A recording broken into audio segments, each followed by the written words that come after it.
आता ओला दुष्काळ जाहीर करणं खूप गरजेचं आहे सरकारला, कारण शेतकरी खूप संकटात आहे आणि शेतकऱ्यांचं जे नुकसान झालंय, शेतकऱ्याच्या म्हणणं जे नुकसान झालंय ते म्हणणं ऐकून घ्यावं आणि त्या पद्धतीनं सरसकट सगळ्यांना नुकसान भरपाई तातडीनं देणं गरजेचं आहे. तुम्ही पंचनामे लय दिवस करणार, परत तुमच्या काही त्रुट्या निघणार, तुमच्या काही कायदे आड येणार, त्याच्यात माझ्या शेतकऱ्याचं वाटोळं होऊन जाणार. त्यामुळं कसलाच विचार न करता आता सरसकट शेतकऱ्यांना जे नुकसान झालंय ते शेतकऱ्यांकडून ऐकून घ्यावं आणि त्या पद्धतीनं त्याला त्या धर्तीवर मदत करावी.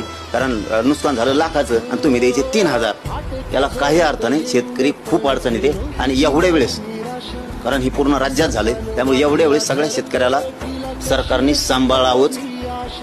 कसल्याही निधीचा त्याचा विचार सरकारनं करू नये. तुमची निधीची अडचण आहे किंवा नाही हे कारण सांगून शेतकऱ्यांना दुःखात ठेवू नका. शेतकऱ्यांचं दुःख किमान एवढे वेळेस वाटून घ्या. काही भागात झालं तर काय वाटत नाही, काही भाग